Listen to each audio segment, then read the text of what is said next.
Good morning, Doug. Hi, Jackie. I'm Doug Speirs. I'm Jackie Gregoire. And I'm a type 2 Welcome. diabetic. So Have a seat.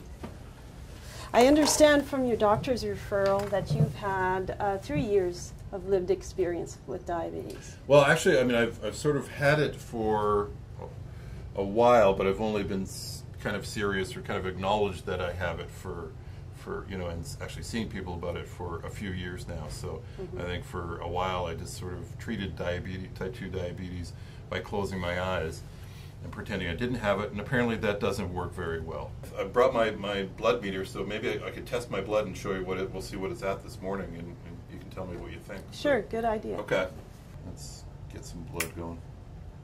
Oh, there's a lot of blood. Okay, that was easy enough. I mean, it doesn't really hurt when you do this. Now let's get that to soak up the blood. There we go. 3, 2, 1.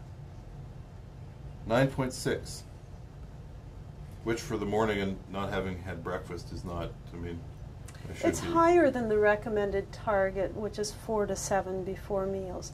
We need to reference it to what's been going on and with the bigger picture. Like Sesame Street, one of these things is not like the other. First, take a look at what the story is. So one number really doesn't tell us the story. It's like reading the same chapter in a book. You don't know how the story evolves over time. Same thing with your blood glucose.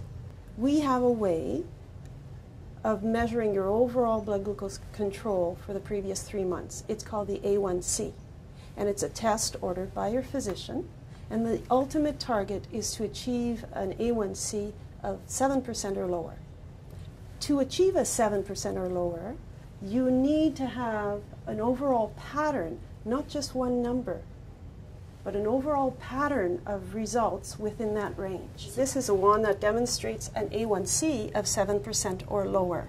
These little white beads are the red blood cells. Right. So notice how sluggish they are flowing down the wands. This is someone who would have an A1C of around 12%. So you're in a position to make a big difference. We know by a landmark study, by lowering your A1C by just 1%, you lower your risk for complications by as great as 21%. I'm always going to have type 2 diabetes, but I can control it. So, but to control it, I mean, it's... Paying attention to a lot.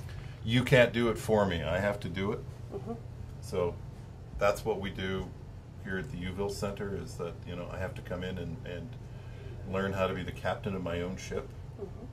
Because the more you know, the more you do. The more you do, the more you achieve.